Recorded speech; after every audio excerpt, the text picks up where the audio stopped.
The champagne flute shattered against the marble floor like a gunshot in the quiet of their wedding suite, the sharp crack echoing off the walls of the plaza's opulent tower. Alex froze, his tuxedo jacket half unbuttoned, heart pounding as shards glittered under the chandelier's unforgiving light. Jordan's perfect smile, that radiant curve that had first stolen his breath 3 years ago in a crowded Brooklyn coffee shop, twisted into something raw, broken, as tears carved silent paths down his cheeks. "I can't do this," Jordan whispered, his voice a fragile thread unraveling the vows they'd exchanged just hours before under a canopy of spring blossoms in Central Park. The city hummed indifferently below, its lights winking like distant stars mocking their fragile union. Alex reached for him, fingers brushing the crisp navy lapel of Jordan's tuxedo. But Jordan recoiled, the secret he'd buried deeper than his own heartbeat clawing its way to the surface. It had started as a spark in the rain-slicked streets of New York, where dreams collided with the grit of survival. Alex Harlan, 35 and climbing the ladder at a Wall Street firm, had always armored himself in tailored suits and calculated risks, mergers, acquisitions, the cold precision of contracts that left no room for the chaos of the heart. His life was a series of boardrooms and late-night briefs, the kind of existence where vulnerability was a footnote, not a headline. But then came Jordan Ellis, 33, with his sketch pad under one arm and a messenger bag slung over his shoulder, dodging puddles outside that little cafe on Bedford Avenue. Jordan was a graphic designer for a boutique ad agency in Soho, his days filled with vibrant palettes and client pitches that danced on the edge of whimsy and deadline dread. He wore creativity like a second skin, faded jeans tucked into scuffed leather boots, Henleys that hugged his lean frame just enough to hint at the quiet strength beneath. Their eyes met over a spilled latte, Jordan's green gaze flickering with that effortless warmth that made Alex's meticulously ordered world tilt. "Sorry about your shoes," Jordan had laughed, that smile blooming like sunlight through storm clouds, revealing straight white teeth that seemed to promise the world wouldn't always bite. Alex, ever the lawyer, quipped back about indemnification clauses for coffee casualties. And just like that, the banter flowed, easy, electric, a current neither could ignore. By the end of the week, they were stealing kisses in alleyways behind dive bars, Jordan's fingers tracing the lines of Alex's jaw as if mapping uncharted territory. Love, for Alex, had always been theoretical, a clause in some forgotten statute, admired from afar but never invoked.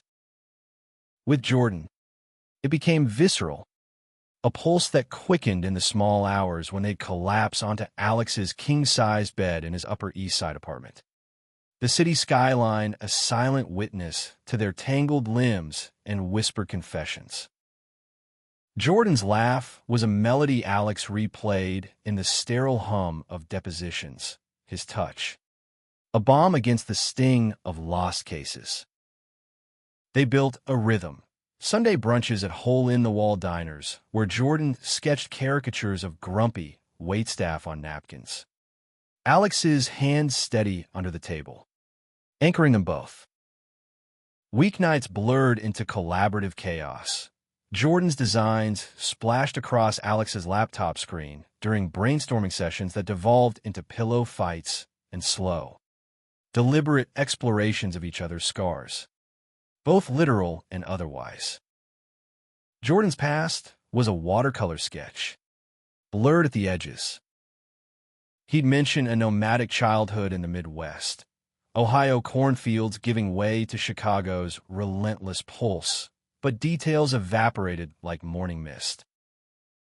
"Small town boy makes good," he'd say with that smile, deflecting deeper probes with a kiss or a quip about Alex's tie collection rivaling a haberdashery. Alex, respecting the unspoken boundaries, never pushed. After all, what right did he have? His own closet had been a fortress until law school, where a furtive hookup in a dorm bathroom had cracked the door ajar. Coming out to his conservative Texas family had been a calculated deposition, measured words, rehearsed pauses, ending in strained silences rather than slammed doors. But Jordan? He wore his queerness like a badge, unapologetic and bright, introducing Alex to underground drag brunches in the village and pride floats that thundered through Midtown like a heartbeat amplified. The proposal came on a crisp autumn evening atop the High Line, the Hudson glittering like scattered diamonds under a bruised sky. Alex had planned it meticulously, a custom ring from a jeweler in the Diamond District, sapphire accents to match Jordan's eyes, but his voice cracked when he knelt, the words tumbling out raw. "You're the plot twist I never saw coming, the one that rewrites everything." Jordan's yes was a sob, his embrace fierce enough to bruise. And in that moment, Alex believed they'd conquer the odds. The wedding planning unfolded like a dream scripted by rom-com gods, invitations etched in gold leaf, a caterer promising farm-to-table feasts with a queer twist, and a playlist curated by Jordan's artist friends that pulsed with anthems of defiance and desire. But beneath the tulle and twinkle lights, fissures formed. Jordan's smiles grew tighter during fittings, his sketches for the save the dates veering toward shadowed silhouettes rather than jubilant figures. Alex chalked it up to pre-wedding jitters, the kind every engaged couple whispered about over mimosas. He threw himself into work, sealing a multi-million-dollar deal that bought them a honeymoon villa in the Hamptons, telling himself the exhaustion in Jordan's eyes was just the grind of freelance gigs piling up. In quiet moments, doubt crept in like fog off the East River. Why did Jordan flinch at old family photos slipped into conversation? Why the late-night pacing? Phone clutched like a lifeline he never answered? The ceremony itself was a symphony of stolen breaths and shared glances. Central Park's Bethesda Terrace, awash in cherry blossoms that April, framed their vows against a backdrop of joggers and tourists who paused, enchanted. Alex's best man, his college roommate turned fellow attorney, clapped him on the back with a gruff, "You deserve this." Man, Jordan's sister, flown in from Cleveland, dabbed at her eyes, her hug lingering a beat too long, as if imparting some silent warning. The officiant, a non-binary rabbi with a voice like velvet, bound their hands with a silk cord dyed in rainbow hues, intoning blessings of resilience and radical love. As they kissed, slow, searing, the crowd cheers a distant roar. Alex tasted salt on Jordan's lips, mistaking it for joy. Reception blurred into a haze of toasts and tango lessons on the lawn, Jordan's laughter ringing true under strings of fairy lights. They cut the cake, lemon chiffon with buttercream roses, feeding each other bites that smeared frosting across chins, drawing whoops from the dance floor. Alex pulled Jordan close during their first spin to at last, Etta James crooning about skies of blue. And for those 3 minutes, the world narrowed to the press of bodies, the scent of Jordan's cologne mingling with fresh-cut grass.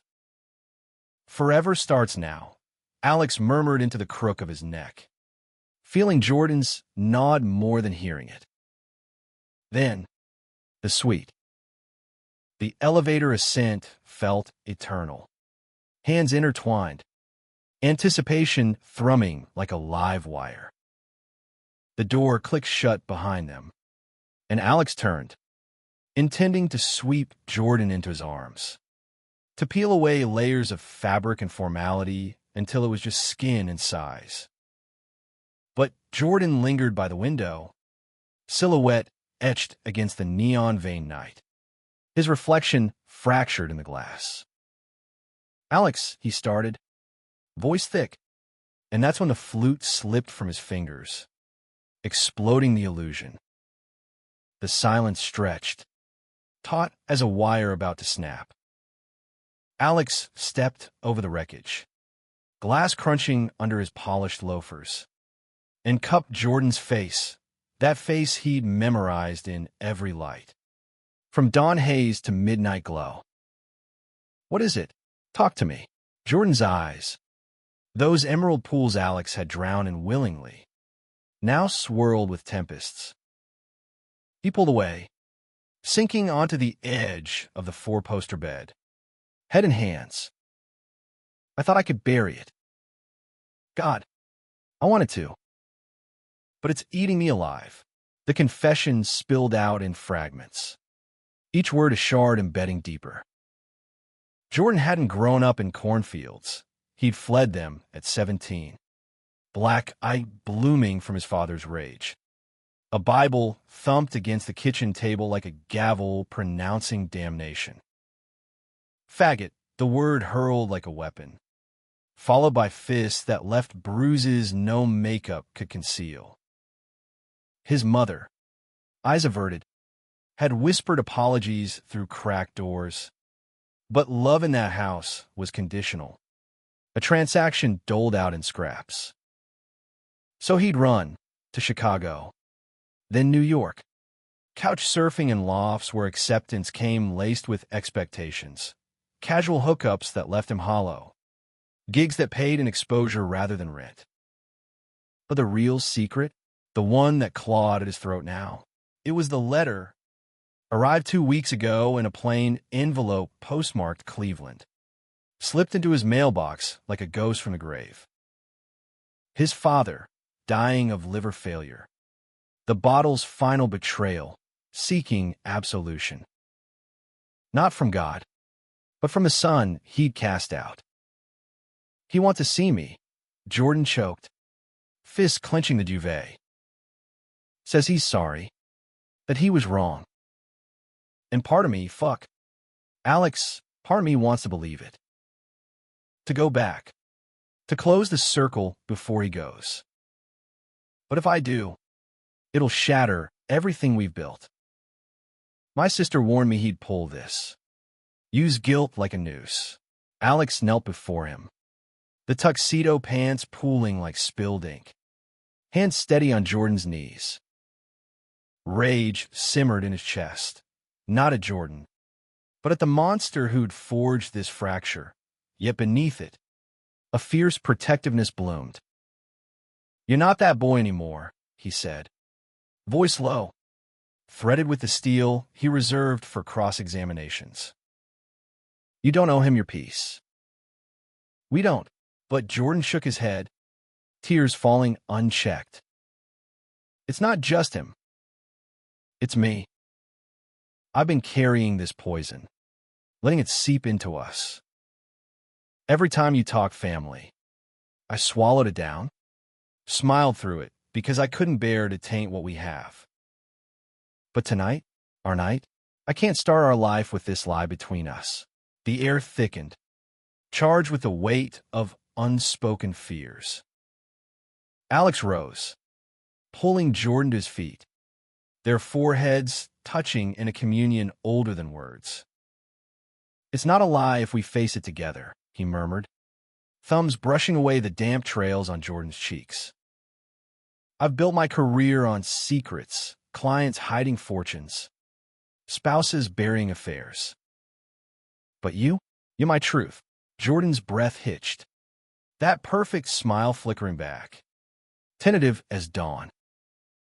They stood there, suspended, the city's pulse syncing with their own, erratic. Alive. What followed was unraveling, deliberate and devotional. Alex's fingers worked the buttons of Jordan's shirt, each pop a release, fabric whispering to the floor in a cascade of navy silk. Jordan's hands, artist's hands calloused from stylus grips and charcoal stubs, mapped Alex's chest with reverence, tracing the faint scar from a childhood tonsillectomy as if it were a constellation. They moved to the bed, sheets cool against fevered skin, bodies aligning in a dance honed by months of mornings and midnights. Kisses deepened, urgent yet unhurried. Jordan's lips trailing fire down Alex's throat, eliciting gasps that echoed the storm outside, thunder rumbling distant over the harbor. In the tangle, confessions flowed freer. Jordan spoke of the first time he'd sketched Alex, asleep in the park, capturing the vulnerability behind the lawyer's armor.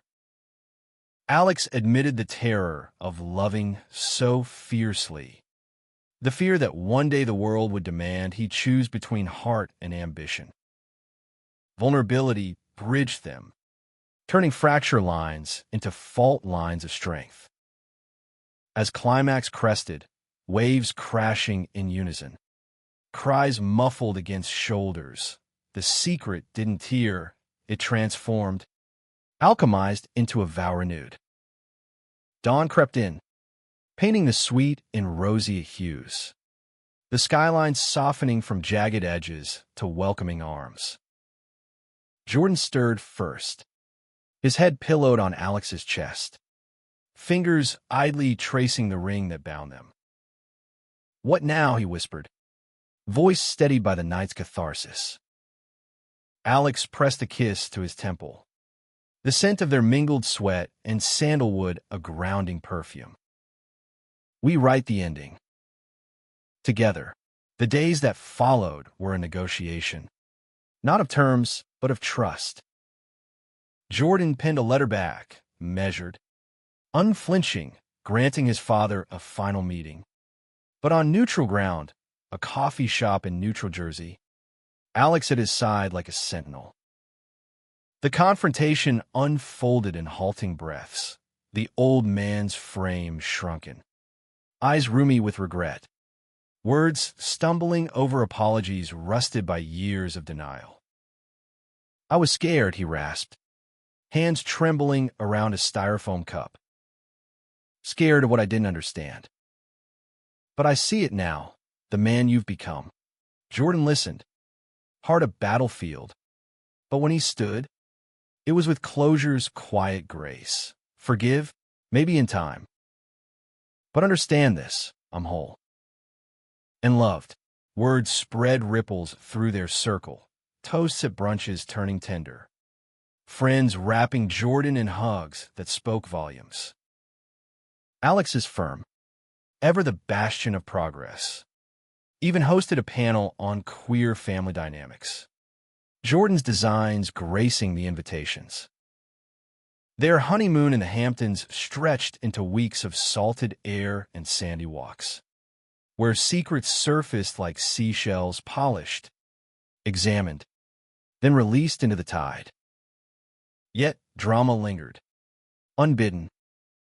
A month post-vows, Jordan's agency landed a high-profile campaign for a national pride initiative, thrusting him into spotlights he'd long shied from. Paparazzi flashes caught them at galas, headlines twisting their story into tabloid fodder. Wall Street groom and runaway artist, a love forged in fire. Whispers followed, of Jordan's past dredged up by clickbait vultures.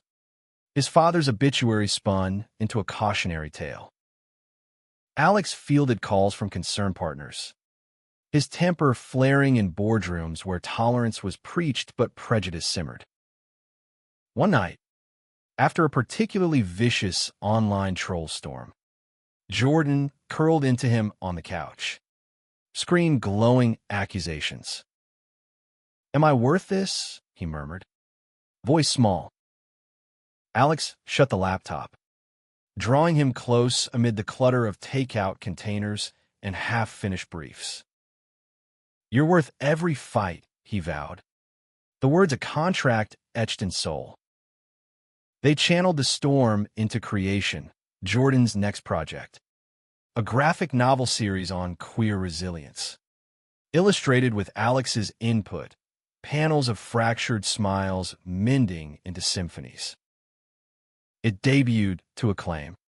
Shelves in indie bookstores from Portland to Provincetown bearing their intertwined narrative.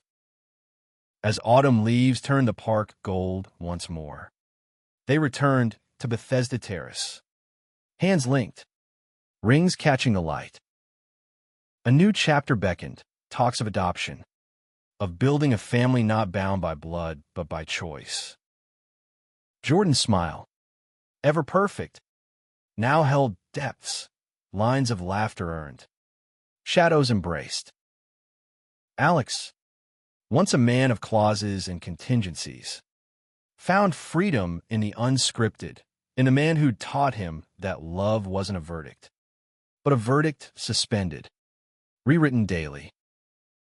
In the end, the secret hadn't torn them, it had tethered them tighter, a thread in the rich tapestry of their lives. For in the heart of America's bustling dreamscape, where secrets could shatter or sanctify, they chose the latter, two souls aligned, illuminating the dark,